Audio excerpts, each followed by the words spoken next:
Boa tarde, pessoal. Hoje nós estamos iniciando mais uma entrevista, né? Hoje será com o deputado Vitor Lippe, ele é deputado federal. Eu gostaria que ele iniciasse explicando um pouco sobre a trajetória dele, tanto como autoridade política e a relação dele com a região de Sorocaba, né? Bom, muito bem, Janaína. Primeiro quero cumprimentar você aí por estar interessado na política e cidadania, né? Essa questão de acompanhar o que está acontecendo.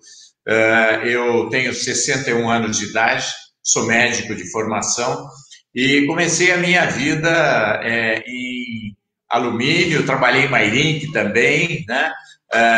Praticamente eu nasci na região, porque embora eu tenha nascido em Sorocaba, eu fui morar em alumínio com 2 dias, né? Então, eu posso dizer que eu sou aluminense, né? E naquela época alumínio pertencia a Mairink, então eu sou mairinquense também, né? Então eu queria dizer que a minha vida começou por aí.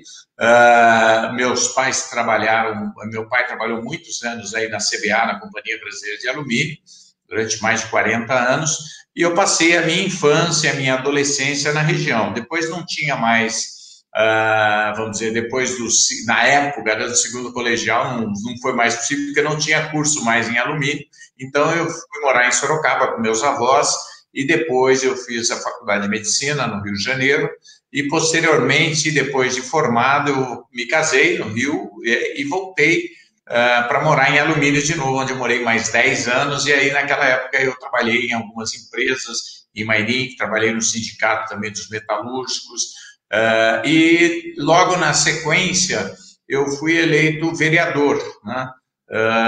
Em alumínio, né? Mas como alumínio pertencia a Mairink, eu fui vereador de Mairink. Posteriormente, houve a emancipação de alumínio, daí eu fui reeleito, né, em alumínio, fiquei mais 4 anos, e eu achei que já tinha encerrado a minha etapa, né, na vida pública, por dar algumas contribuições locais. Mas depois eu fui convidado para ser secretário de saúde de Sorocaba. E eu fui 8 anos secretário de saúde de Sorocaba. Posteriormente, eu fui eleito prefeito aqui, fui reeleito, então fiquei 8 anos como prefeito aqui de Sorocaba. Depois eu fiquei presidindo o Parque Tecnológico aqui de Sorocaba por 1 ano, fui presidente do parque, é um parque tecnológico que nós criamos, na época em que nós atuamos como prefeito.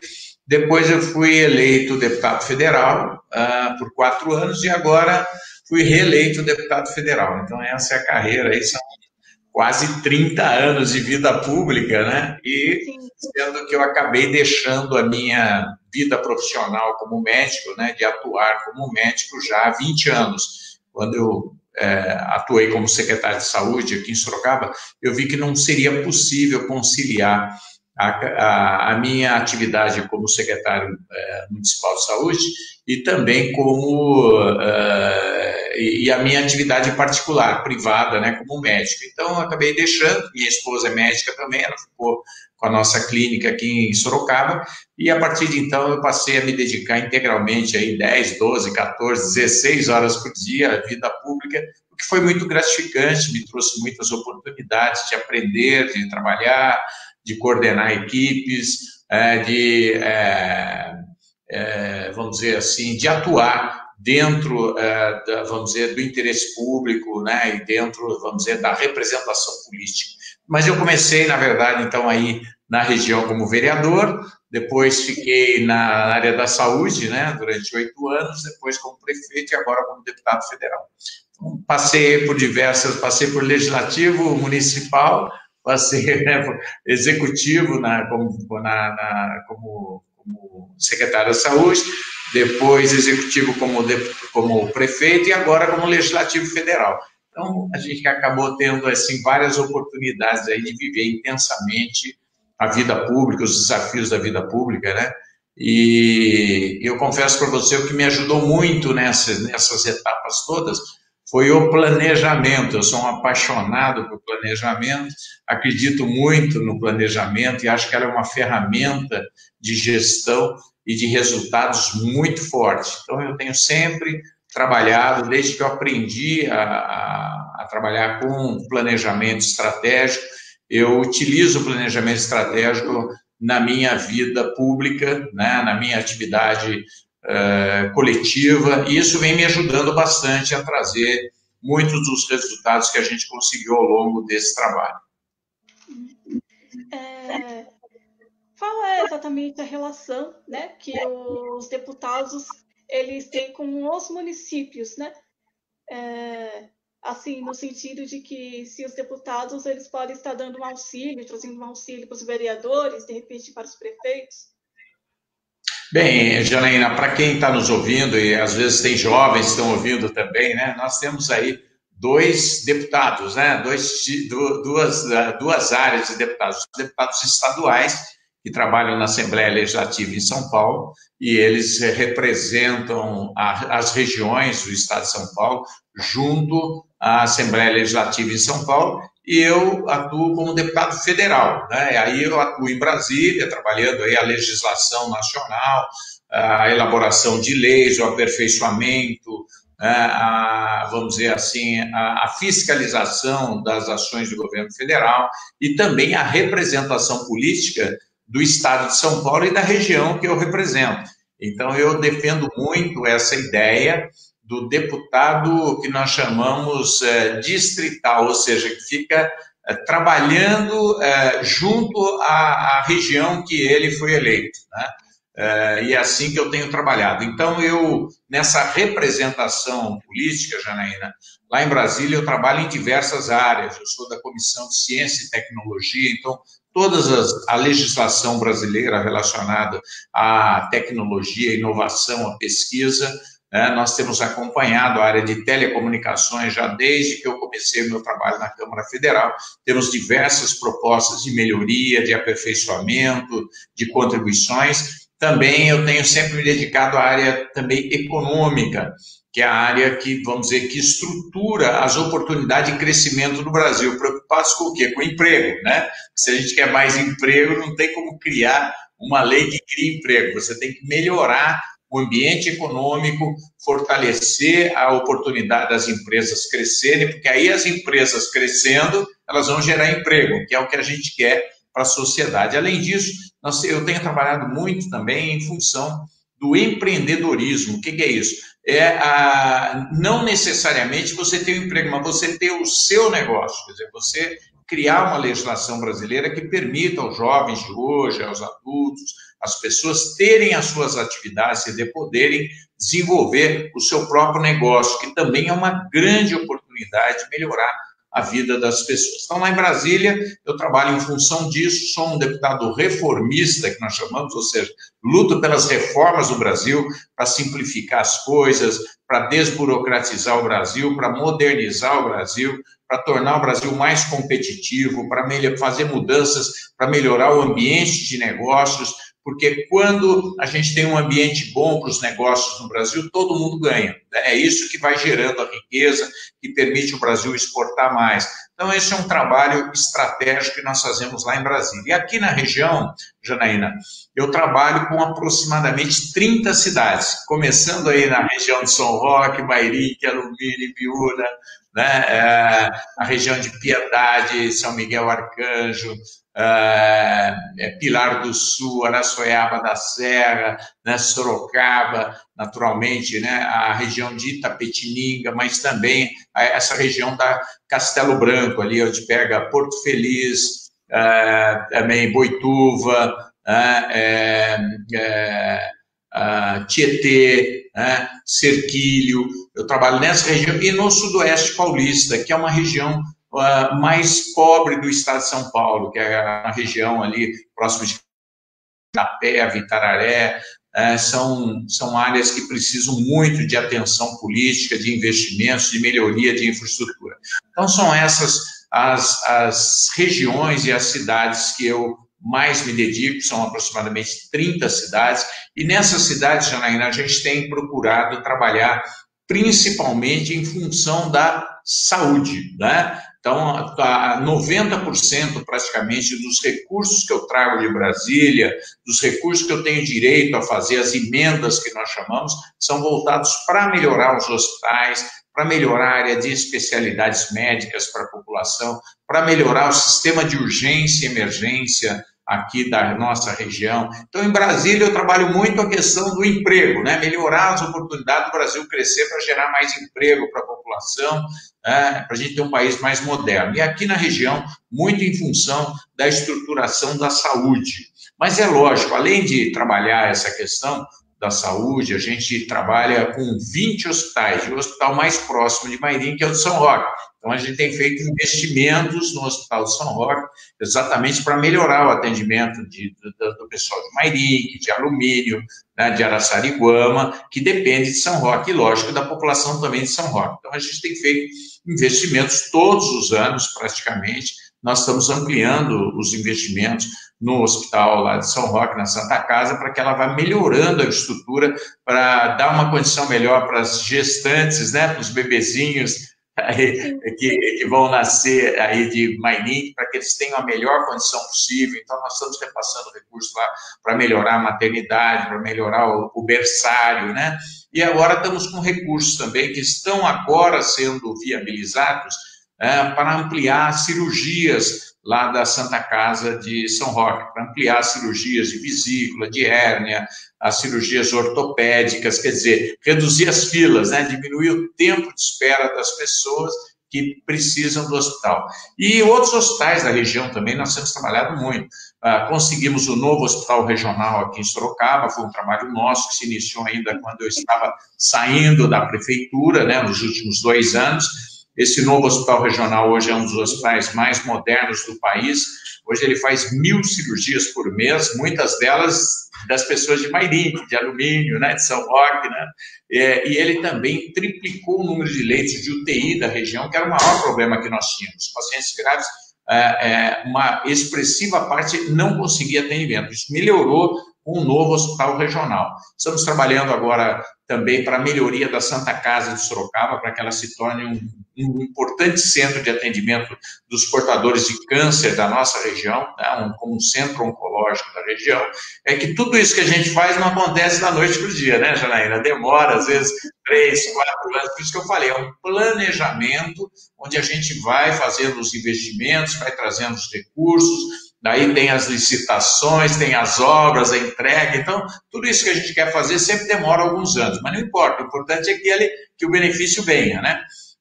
Estamos trabalhando também no conjunto hospitalar, que é a referência de urgência e emergência para vocês de Mairim, dos pacientes graves, dos acidentados, né? E o hospital está passando por uma série de mudanças. Um dos recursos que nós repassamos para o hospital, que deverá acontecer entre esse ano e o ano que vem, é a construção, para atender também as pessoas de Mairim, uma casa de apoio para as pessoas que chegam de madrugada, aqui muito cedo, às vezes de Mairim, para serem atendidos nos ambulatórios aqui do conjunto hospitalar, para eles poderem ter um espaço, né, para poder ter o conforto de passar o dia, porque muitas vezes o carro da prefeitura traz de manhã, só vem buscar no final da tarde, e muitas vezes são pessoas idosas, crianças, né, gestantes. Então, nós vamos ter uma casa de apoio aqui, que também é um trabalho com financiamento dos nossos recursos. A mesma casa de apoio também nós estamos repassando recurso para o novo hospital regional, que é um ótimo hospital, mas a única reclamação é que o pessoal muitas vezes não tem onde ficar, às vezes quando está esperando a condução da prefeitura, né? Às vezes o ônibus ou a van da prefeitura. E estamos trabalhando em outros hospitais também, o Hospital de Itapetininga, o Hospital de Capão Bonito, as Santas Casas da região, Santa Casa de Piedade e assim por diante. Quer dizer, nós estamos trabalhando por 20 hospitais, cujo objetivo é melhorar o atendimento, ampliar o número de cirurgias, melhorar a área de urgência e emergência. Então, é um trabalho bastante grande, intenso, permanente, né? E agora estamos trabalhando muito para a questão do Covid, né? Nós estamos nessa crise terrível e a gente criou aqui na minha equipe de trabalho, aqui em Sorocaba, eu tenho um gabinete aqui, e a nossa equipe, há 90 dias atrás, nós criamos na verdade, nós nos estruturamos e criamos aqui um comitê de crise, ou seja, nós passamos a focar especificamente o trabalho de como ajudar os municípios e os hospitais a terem uma estrutura para atender melhor os pacientes, principalmente os pacientes graves. Então, conseguimos várias coisas, conseguimos estruturar, ajudar a organizar várias UTIs que nós não tínhamos antes na nossa região. Conseguimos ajudar aqui também tanto o Conjunto Hospitalar, a Santa Casa, e também conseguimos um trabalho muito forte que houvesse ampliação da produção de respiradores aqui no Brasil. Você sabe que um dos gravíssimos problemas é que os pacientes graves precisam de UTI, e na UTI você tem que ter o respirador, que é um equipamento que, vamos dizer, que substitui o pulmão durante algum tempo, e a pessoa é sedada, ela fica como se estivesse anestesiada, até que o vírus, né, seja controlado e você possa voltar, ou tenha chance de sobreviver. E esses equipamentos nós não tínhamos mais no Brasil, não tinha nem como alugar, nem como comprar, porque acabaram os estoques no mundo inteiro. Então, nós demos todo o apoio que foi possível a uma grande empresa aqui de Sorocaba, Flex. Ela fez com o apoio de outras empresas menores e outras empresas grandes, ela acabou criando um grande centro de produção de respiradores, né, pulmonares aqui em Sorocaba. Eles já entregaram mais de 2.000 respiradores para o governo federal, e esses respiradores estão sendo distribuídos para o Brasil para ampliar o número de leitos de UTI para atender os pacientes graves. Também distribuímos quase 30.000 máscaras próprias para os profissionais de saúde, que são fundamentais para nós. A gente precisa protegê-los, dar toda a estrutura para eles não se contaminarem com o vírus. Eles são os profissionais com maior risco de se contaminarem, né? Eles estão na linha de frente de atendimento. Então, nós conseguimos, através de parcerias aqui, conseguindo o material e também através de uma empresa que essas máscaras fossem confeccionadas, e nós conseguimos entregar próximo de 30.000 máscaras. E temos outros trabalhos que nós estamos fazendo para ajudar, para aprovar essa legislação em Brasília, para os recursos chegarem. A gente tem cobrado muito do governo federal a rapidez para a liberação dos recursos das empresas, para que elas não fechem, né, porque senão vai aumentar o desemprego. Nós precisamos socorrer as empresas, porque caiu muito a receita das empresas, porque as pessoas não devem sair de casa, né, e acabam não saindo. Isso parou grande parte do Brasil, então a gente tem essa responsabilidade também. Mas isso tudo que eu falei para você é uma parte do nosso trabalho que a gente realiza, além do que a gente tem algumas agendas de desenvolvimento regional. Nós estamos trabalhando com uma agenda para o desenvolvimento do Sudoeste Paulista, junto com as universidades. É um trabalho pioneiro no Brasil, que através do planejamento da região, a gente identifica quais são as principais oportunidades para levar o desenvolvimento, para que haja o crescimento, né, econômico e social. É um trabalho piloto. Depois, se houver possibilidade, a gente fala sobre isso, que é uma coisa que eu tenho um carinho muito grande, porque eu acredito muito nas pessoas, mas é preciso o governo ter sempre essa responsabilidade de planejar, de ajudar a estruturar as oportunidades para que elas aconteçam rapidamente. Uma das coisas que tem sido perguntadas, né, com relação ao hospital do município aqui de Mairinque, muitos têm falado que tem havido uma superlotação, né, tanto no município de Sorocaba, São Roque, pela falta de um bom funcionamento no hospital de Mairinque. Como deputado, será que poderia ser visto algum projeto, tem algum plano realmente para que o hospital, né, do município aqui de Mairinque voltasse a funcionar de forma que não precisasse o paciente ser levado para outro município? É uma boa pergunta, viu, Janaína? Eu, como sou da saúde, a gente acaba tendo que estudar muito isso. Sempre a questão de um hospital não é criar o hospital, é manter o hospital, sabe? Para você ter uma ideia, o gasto de um hospital de um ano é quase do preço de um hospital novo. Ou seja, toda vez que você cria um hospital, se você gastar, por exemplo, 50 milhões para construir um hospital, você vai gastar 50 milhões para manter esse hospital, né, durante um ano. Quer dizer, você vai precisar de um recurso semelhante ao valor da construção. Então, são volumes elevados, são recursos muito grandes. A gente sabe também que o ideal é os hospitais terem uma ocupação elevada, ou seja, se você tiver um hospital e ocupa só uma parte dos leitos, ele não vai conseguir se manter, né? Então, o ideal é você ter uma ocupação de 70%, 80%, 90% dos leitos. Por quê? Porque esses leitos é que faz ele arrecadar algum recurso para poder pagar os médicos, a estrutura de saúde, né, os profissionais de saúde, o pessoal de enfermagem. E o custo de um hospital é muito elevado. Então, o que muitas vezes as cidades menores não conseguem manter um hospital, porque ele realmente tem um custo muito elevado. E esse foi certamente uma das dificuldades que surgiu em Mairinque, né? Não é uma cidade muito grande, né? Era uma cidade de porte pequeno, né? Tem, acho que aproximadamente, talvez, 40 mil habitantes, 50 mil habitantes, não é isso? E é difícil você manter um hospital com uma população desse tamanho. Por quê? Porque ela só vai ocupar uma parte do hospital. Aí o hospital fica ocioso, e isso vai acumulando um déficit, quer dizer, um prejuízo todo mês. Então, isso chega numa hora, você não consegue mais manter o hospital. Isso aconteceu no Hospital de Mairinque no passado. Obviamente que todos nós gostaríamos que esse hospital fosse reaberto, mas volto a dizer, o problema não é abrir, é manter. A gente sabe que a prefeitura não teria condição, não tem recurso necessário, suficiente, para manter um hospital, o custo de um hospital com 50 leitos, 60 leitos, que é aproximadamente o hospital aí de Mairinque. Então, é preciso entender como é que a gente poderia manter o hospital, né? Mesmo que eu ajudasse com alguma emenda parlamentar para trazer recursos, para reformar para colocar ele para funcionar, isso aí vem uma vez só, esse recurso. Posso até trazer um pouco mais o ano que vem, mas só isso não vai ser suficiente. Então, é preciso ter, quando você cria alguma coisa, você tem que ter também que garantir como é que você vai manter depois. Senão você vai funcionar 1, 2 anos e vai fechar de novo. Então, é preciso que a gente tenha esse planejamento necessário. Agora, sem dúvida, o ideal seria que a gente tivesse um hospital em cada cidade, seria ideal. Alumínio tivesse um, Mairinque tivesse um, Araçariguama tivesse outro, mas hoje a gente vê que há uma tendência de haver uma regionalização dos hospitais. A gente tem hospitais maiores para atender 2, 3, 4 cidades.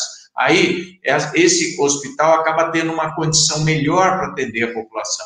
Às vezes é melhor, Janaína, você andar 15 quilômetros de carro, que é como se você fosse, vamos dizer, de um bairro do município, da zona rural até a cidade, e ir até a cidade ao lado e ter uma boa estrutura de atendimento. Se você tiver vários hospitais todos ruins, isso não vai ser bom para ninguém. Então, o ideal é você ter um pouco menor número de hospitais, mas que eles funcionem bem. É como todo mundo gostaria de ter uma unidade básica no seu bairro, né? É impossível. Então, a gente faz por regiões na cidade. A mesma coisa, os hospitais. Os hospitais, eles têm uma certa tendência a serem regionais.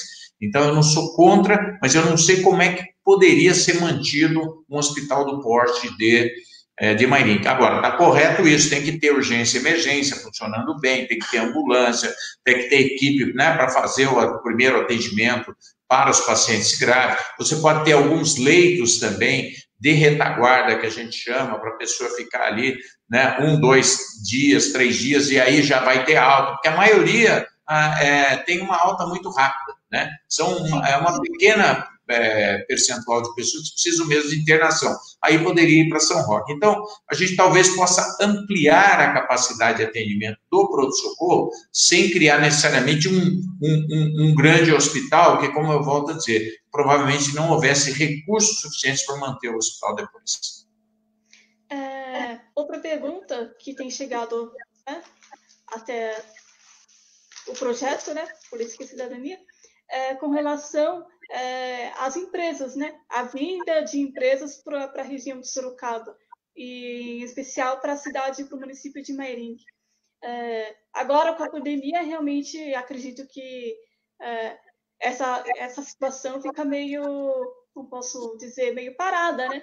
Meio, assim, não tem pela falta, né, de geração aí de tanto a questão de verbas, a questão de impostos, a arrecadação que tem caído muito por causa da pandemia, né? como que fica essa questão de novas empresas, né, aqui na região? Essa é uma pergunta muito importante que eu falei. Eu estou sempre preocupado com a saúde e com os empregos, né, Janaína? E as indústrias significam uma riqueza muito importante. Eu me lembro que quando eu era prefeito, eu ficava muito feliz quando nós recebíamos uma empresa aqui em Sorocaba, uma indústria, né? E quando a gente perdia alguma, a gente ficava muito preocupado, né? Porque perdia emprego, perdia arrecadação da prefeitura, que é importante para manter os programas sociais, né? Para manter a saúde, a educação, a segurança do município. Então, as empresas são geradoras de riqueza muito importante para os municípios e elas promovem o desenvolvimento não apenas econômico, porque quando você tem uma indústria, ela contrata serviços, ela contrata, né? Muitas vezes ela compra de outras empresas da própria cidade, então isso movimenta a cidade, além do que os salários, porque daí com o salário a pessoa vai e compra no comércio, isso movimenta, né? E ele tendo emprego, ele vai acabar muitas vezes construindo a casinha dele, que isso movimenta a indústria da construção, enfim, eu não tenho dúvida que nós temos uma forte vocação industrial, principalmente alumínio, Mairinque, Sorocaba, né? Diferentemente de algumas outras cidades que vivem só vamos dizer, da zona rural, vivem apenas da produção agrícola, né? Como a questão de Piedade, Pilar do Sul, São Miguel Arcanjo. No caso de Mairinque, não, eu entendo que a vocação de vocês é principalmente industrial, né? Quer dizer, por quê? Porque está próximo de São Paulo, é um local que tem um bom acesso, né? Tem uma boa infraestrutura, tem uma mão de obra especializada, então é um local, vamos dizer assim, que é possível atrair mais empresas. Eu acredito que a melhor forma de atrair empresas para Mairinque seria através da rodovia Castelo Branco, até pela facilidade, pela proximidade com São Paulo. É um eixo que está crescendo bastante. Agora nós estamos aí tendo um novo aeroporto ali de Catarina, tem um grande shopping, o Outlet Catarina, né? Tem outras indústrias que estão se implantando. Quer dizer, é uma região que está em franco crescimento, como você falou, prejudicado agora por conta dessa crise, né? Mas essa crise vai passar e o Brasil tem tudo para voltar a crescer depois, Janaína, 3,5%, 4% ao ano, porque o mundo, nos últimos 20 anos, cresceu em média 3,5%. O Brasil tem a obrigação de crescer isso também. E isso significa um crescimento que significa mais indústrias, né? Uma ampliação das indústrias. E muitas indústrias querem sair de São Paulo, porque você está dentro de São Paulo, não é tão bom. É um local que tem muito trânsito, é um local que muitas vezes tem problemas de logística, os terrenos dentro de São Paulo são extremamente caros, então às vezes é vantajoso para uma indústria de São Paulo vender o terreno que ela tem lá, né, e vir para o interior, porque daí ela compra, faz uma instalação nova, a área é muito mais barata, e eu acredito que vocês têm uma grande oportunidade ali na região de Dona Catarina, de desenvolver ali uma zona industrial, né, uma região industrial que possa atrair indústrias para que isso melhore a condição econômica e social e principalmente os empregos de Mairinque. Eu acho que essa oportunidade tem que ser vista, tem que ser dada toda a atenção para se criar um projeto de industrialização, né, daquela região de Dona Catarina. É lógico que toda a cidade pode receber outros locais, mas ali, do ponto de vista de logística, é um local bastante oportuno para atrair empresas de São Paulo, tenho certeza. Com relação à pandemia, né, novamente, com relação a essa questão do Covid, o uso de máscaras, o senhor como médico, você acha que realmente é necessário o uso de máscaras? Ela tem havido realmente uma prevenção, né, com relação ao vírus com o uso de máscaras? Sem dúvida, Janaína, a máscara é importante porque a principal contaminação se dá através das vias respiratórias. Então, como o vírus entra, vamos dizer assim, pelo nariz e pela boca, né? E também é transmitido ela entra por você, mas a outra pessoa que vai contaminar você também vai ser via respiratória. Então, se você cria uma barreira para quem está com o vírus, certo? Para que ele não contamine os outros. E você usa também uma barreira, né? Ou seja, a máscara, você está criando uma barreira também para esse vírus não te contaminar. Então, é importante que todo mundo use. Observação importante em relação às máscaras. As máscaras, o ideal seria que elas tivessem 3 camadas. Então, se você vai fazer uma máscara em casa e tal, coloque 3 camadas em vez de ser uma só. Eu vejo, às vezes, muita gente que acha mais confortável usar, às vezes, umas máscaras bem fininhas. Essa não é ideal. Ela pode dar uma proteção, mas é uma proteção menor. Então, 2 camadas já melhora bem a produção, 3 camadas é o ideal. Tanto é que os profissionais de saúde sempre usam as máscaras com 3 camadas, tá? Essas são as máscaras profissionais. Então, eu diria que, no mínimo, tem que ter 2 camadas. Então, quem está fazendo em casa, está comprando, não adianta comprar aquela mais gostosinha, aquela mais, sabe, confortável, se ela é fininha demais. Isso não vai dar a proteção que você espera que dê. Então, sempre ou pelo menos 2 camadas, ou pelo menos 3 camadas, isso seria o ideal. Mas isso é fundamental e todo mundo deve usar o tempo todo as máscaras, não tirar nunca as máscaras. Eu estou aqui porque eu estou sozinho na sala, e você também aí. Mas na rua eu não saio de jeito nenhum sem máscara, né? Eu estou no elevador, eu estou onde eu estou, nós estamos sempre com máscara. Isso nós temos que ver isso como obrigatório, vamos dizer assim, para reduzir o risco das pessoas. Uma outra pergunta é com relação à ocupação, né, dos leitos, né, aqui na região de Sorocaba. O senhor tem alguma informação sobre a situação, né, da ocupação dos leitos? Tem havido muita ocupação dos leitos? Eles estão já superlotados? Como que tem estado essa situação? Janaína, nós trabalhamos muito, porque imagine que há 90 dias atrás nós não tínhamos nenhum leito para coronavírus, né?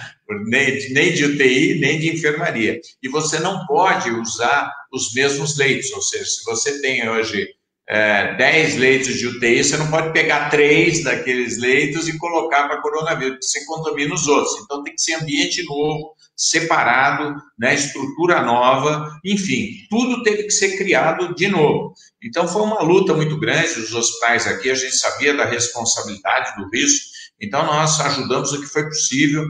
A primeira dificuldade eram os respiradores, então a gente foi emprestando de um, pedindo ajuda para outro, para poder, em alguns locais, a gente montar um número maior de respiradores para montar as UTIs, né? Enquanto isso, as prefeituras e os hospitais foram montando esses leitos de enfermaria para aqueles pacientes que têm, vamos dizer, menor problema respiratório. Mas nós tivemos um problema bastante intenso, né, de intensificação da doença aqui em Sorocaba.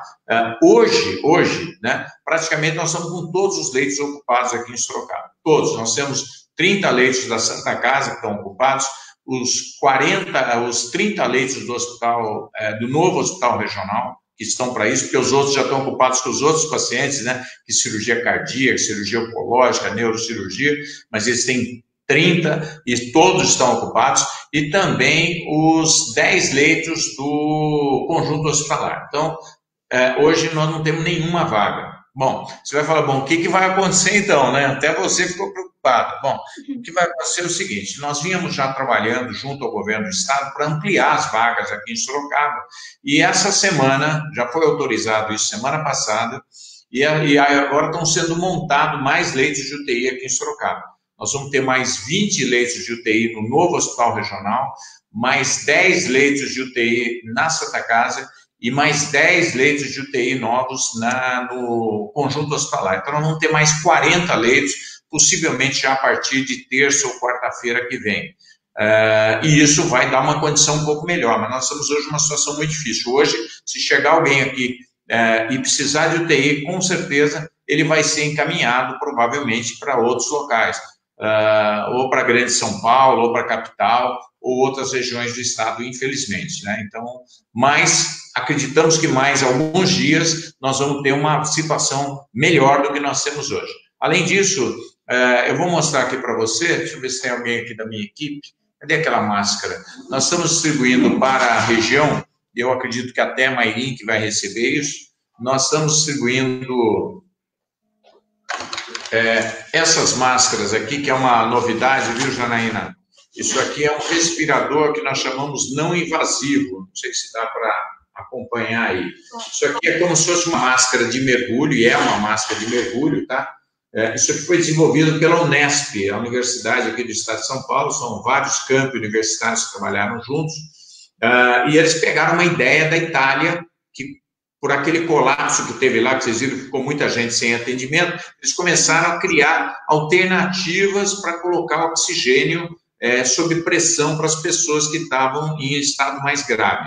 E essa ideia foi desenvolvida aqui no Brasil, e olha aqui, ó, isso aqui tem uma entrada aqui na frente, tá vendo? Aqui entra o oxigênio sob pressão, então você recebe um oxigênio com pressão, que é importante para você expandir o seu pulmão, já que muitas vezes o Covid, ele dá uma inflamação tão importante que você não consegue respirar, você não consegue expandir. E aí, se você não receber oxigênio em altas doses, você morre, né? Então, você pode ir para o catéter nasal, que é o primeiro estágio, vamos supor, estou com falta de ar, né? Está faltando ar. Então, você vai para o catéter nasal, mas não foi suficiente. Aí você vai ter que ir para a UTI. Agora, isso aqui é uma alternativa intermediária. Muitas vezes você está no catéter, não está sendo suficiente para sua respiração, mesmo assim você está descompensando, ou seja, você está com uma dificuldade, está com uma baixa oxigenação, então você faz esses controles através de vários testes, tá? E aí, se você tiver ainda com uma baixa muito grande de oxigênio no corpo, apesar do catéter, agora você vai ter essa opção aqui. Então, essa opção, e o ar que entra aqui, sai aqui por cima, olha aqui, ó, tá? Sai nessa área superior aqui, ó, tá? Então, ele entra aqui pela frente da máscara, sai aqui por trás, e aqui tem uma proteção atrás, tem uma fita aqui especial para prender isso aqui no rosto da pessoa. Então, ele fica como se estivesse mergulhando, ele fica aí, isso aqui é bem confortável dentro, tá? Ela é toda um material bastante confortável, e você recebe, portanto, um oxigênio com muito mais, vamos dizer, numa condição muito melhor do que no catéter. E muitas vezes, com isso aqui, vai salvar o paciente. Ele pode ficar, às vezes, 2 dias aqui, etc, etc, melhora, daí ele não precisou da UTI. Você salvou o paciente, né, com um equipamento novo intermediário. Isso aqui é pesquisa e inovação das universidades brasileiras. E eles produziram 2.000 desses, eu recebi 50 que nós estamos distribuindo para a região.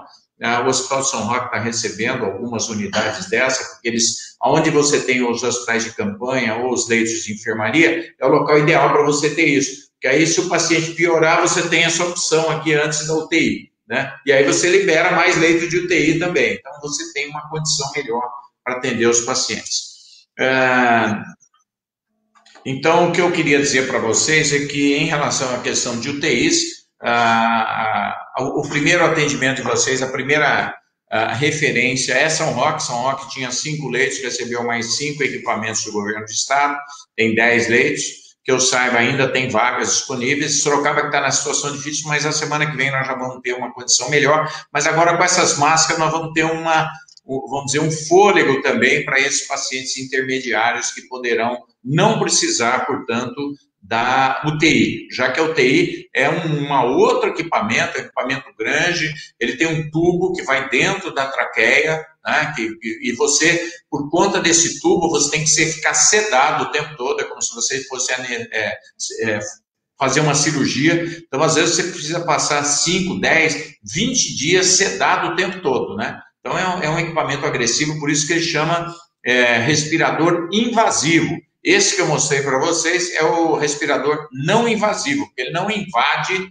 o interior da pessoa, mas ele é uma opção importante nesse momento. Por isso, Janaína, é muito importante que as pessoas tenham muita responsabilidade. Nós estamos aí, né, com uma estrutura que, por mais que a gente crie, né, como é uma doença que transmite muito rapidamente. Eu vou contar para vocês algo que a informação que eu tive ontem aqui da Divisão Regional de Saúde, aqui de Sorocaba, que me passou a seguinte informação.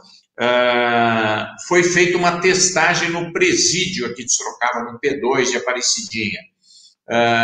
Eles encontraram próximo de 600 pessoas que testaram positivo. Então, você vê como isso passa muito fácil. Eu não conheço nenhuma doença que tenha um nível de transmissão tão elevado quanto esse. Então, todo mundo tem que se proteger, viu, Janaína? Isso é muito importante. Aproveite o seu canal de comunicação aí para orientar a população. Tem que se proteger, máscara o tempo todo. Só saia de casa realmente se for necessário. Evite aglomeração, evite ambientes fechados com outras pessoas, né? Procure sempre se proteger. Se tiver pessoas idosas, então elas têm que ter mais ainda cuidado, né? Porque ela é muito mais grave em pacientes com maior idade, né, e pessoas que já têm outras doenças. Então, é isso que a gente tem procurado fazer aqui com muito esforço, muita dedicação, e nós estamos diariamente aqui fazendo esse trabalho para melhorar aí a condição de atendimento para a população aqui da nossa região. Sim, agora com a nossa última pergunta, eu queria saber se tinha havido uma certa parceria com o setor privado para adquirir realmente esses respiradores, né, para as UTIs. Janaína, na verdade, esses equipamentos estão sendo distribuídos gratuitamente pela Universidade Federal. Foi uma parceria com a Decathlon, que é uma grande empresa que vende essas máscaras, né, que foram adaptadas, e a gente sabe que essas máscaras continuam sendo produzidas, mas elas serão distribuídas para os hospitais que são referência para as regiões. Então, não é para as pessoas terem em casa, isso é um equipamento que tem que ser manuseado por profissionais de saúde em ambiente hospitalar. Portanto, o que a gente espera é poder também ver se a gente consegue algum aí, quem sabe, para a unidade de urgência e emergência aí de Mairink, né? Porque ela já fica com uma opção, caso uma pessoa piore muito rapidamente, tem essa opção da máscara, que acaba sendo um substituto, né, durante algum tempo, para estabilizar esse paciente. E o que eu queria também aproveitar para falar para vocês que lógico que tudo isso vai passar. Eu sei que está todo mundo querendo abrir as lojas, voltar a ter uma vida normal. Nós temos que ter muita prudência ainda, porque, infelizmente, se em alguns lugares já está diminuindo a quantidade de pessoas infectadas, na nossa região está aumentando, tanto em São Roque quanto em Sorocaba, com certeza em Mairink também. Então, nós temos que ter todo o cuidado, né? Por mais que a gente queira voltar à vida normal, isso seria um grande risco nesse momento, e nós vamos ter que ter, então, essa responsabilidade da gente se proteger, para que a gente não coloque em risco nós mesmos, né, e as pessoas da nossa família, os nossos amigos e a nossa própria comunidade. Eu queria agradecer, né, realmente pela entrevista, muito obrigada pela participação, né, desse projeto, e realmente, né, é muito importante a participação das autoridades, né, com relação ao projeto. Muito obrigada. Imagina, Janaína, só para ainda uma pergunta que não surgiu, mas vou aproveitar aí o finalzinho do nosso bate-papo, né? Aí em Mairink nós temos alguns projetos que nós estamos acompanhando com a finalidade de trazer benefícios. Um deles é uma policlínica municipal, é um espaço de especialidades médicas. Nós estamos acompanhando isso na prefeitura, nós repassamos um recurso de R$800 mil, houve a licitação, tem 2 empresas interessadas, e nós esperamos que, concluída essa licitação, essas obras possam ser iniciadas e a gente possa ter aí, daqui um ano e pouco, uma área de especialidades médicas. Além disso, nós repassamos R$400 mil já há 2 anos atrás para a área da saúde, né, que foi aí para comprar equipamentos, viaturas, material de enfermagem, odontológico, enfim, para dar um suporte, para melhorar a condição de atendimento em Mairink. E também estamos lutando aí por uma viatura para a Guarda Municipal, que a segurança também é uma questão importante, que já chegou a viatura, e também equipamentos para coletes, enfim, a gente dá uma condição melhor para os nossos valorosos guardas municipais, que precisam de estrutura para ter o melhor resultado. E estamos trabalhando também para a recuperação dessa estrada de acesso que liga Sorocaba a Dona Catarina, né, que vai até a Castelo Branco, que é a vicinal Mário Covas. Então, é uma estrada que está em péssimo estado, ela teve vários problemas graves, nós já tivemos aí, levamos o secretário de Estado, nós tivemos algumas dificuldades, porque é uma estrada municipal e o Estado precisa ter uma autorização, um convênio para poder atuar, mas nós estamos cobrando aí o governo do estado para resolver isso, porque ali é certamente uma região importante da cidade, onde moram milhares e milhares de mairinquenses, e aí um acesso fundamental aí para Castelo Branco. E também, um outro compromisso nosso, nós estamos cobrando também do governo do estado, é esse trevo de saída de Mairinque, quando você sai de Mairinque para ir para vir aqui para Sorocaba, né? Então é um lugar muito perigoso, é um lugar muito difícil, porque você tem que cruzar as duas pistas ao mesmo tempo. No final, às vezes no final do dia é quase que impossível você passar ali, é um grande risco. Eu mesmo já passei ali e vejo a preocupação que tem, então nós estamos cobrando isso da Secretaria de Transportes, e eu quero aproveitar, viu, Janaína, para deixar um abraço aí para o pessoal da Prefeitura, né, os vereadores, os profissionais de saúde que trabalham tanto aí, né, e estão sempre se dedicando, os profissionais da educação como você também, que tem um papel tão importante na formação de cidadania, né, para a gente dar a melhor qualidade da educação, e dizer que nós estamos à disposição, né, que vocês podem continuar contando com o nosso trabalho. Nós temos aí o nosso e-mail para vocês acompanharem, temos aí as nossas mídias sociais, o Facebook, né, o Instagram, então a gente está sempre divulgando, mas mesmo assim, se tiver alguma dúvida, quer ter alguma informação, quer fazer algum pedido, que eventualmente não seja pessoal, mas seja para a comunidade, para a cidade, alguma solicitação, nós estamos aqui à disposição para fazer o nosso melhor, tá bom? Um abraço muito forte para vocês e essa cidade querida de Mairinque, onde os meus tios nasceram, onde meu pai nasceu, onde meu avô viveu grande parte da vida dele. Meu avô chegou aí próximo de 1910, né? E viveu aí como comerciante muitos anos. Então eu tenho um carinho muito grande por Mairinque, mas principalmente pelos mairinquenses. Continue contando com o nosso trabalho. Muito obrigada. Eu vou estar encerrando aqui a live já. Muito obrigada. Okay.